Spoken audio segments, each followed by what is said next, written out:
The weekend's watered-down victory parade marking Russia's role defeating Nazi Germany. Time to remember. But Putin's war in Ukraine has lasted longer than Soviet involvement in World War II, and the Kremlin want people to forget. But that is getting harder to do. More Ukrainian drones are hitting targets further into Russia, including oil facilities like this one hundreds of miles inland. Towering reminders that this war is taking its toll not just on Russian livelihoods, but on Putin's popularity. Я хочу записать обращение к президенту России. Last month, Victoria Bonnier, an influencer and household name in Russia, posted some not-so-veiled criticism of Putin. Владимир Владимирович, вас боятся. Народ вас боится, блогеры вас боятся, артисты боятся. The gist, Putin wasn't aware of the hardships regular Russians were enduring, and officials were too scared to tell him. Вы президент нашей страны.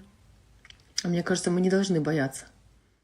What was interesting about this, the criticism came from an apolitical source. It got enormous traction online, and Moscow acknowledged the grievance and said it was addressing the issues raised.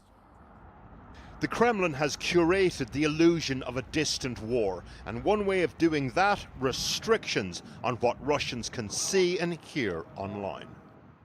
Yekaterina Donsova is a well-known journalist and opposition politician living in Moscow, one of a handful of people still willing to speak out in this way about the Kremlin's new internet clampdown. То есть он не обновляется, и, соответственно, никакие ни посты, ничего невозможно.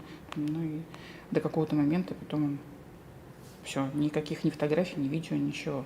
She showed us how social media and messaging services have been blocked across Russia in favor of state-backed alternatives. For her, this is not just about controlling the message, it's about narrowing horizons. Нет желания мечтать, нет желания думать о том, что они хотят делать и как они хотят свою жизнь строить.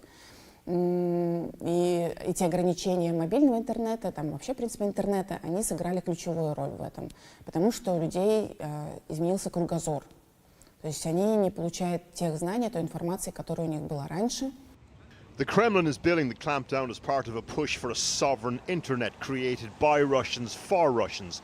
But many analysts believe that there are far more practical, security-driven considerations behind it for Putin himself.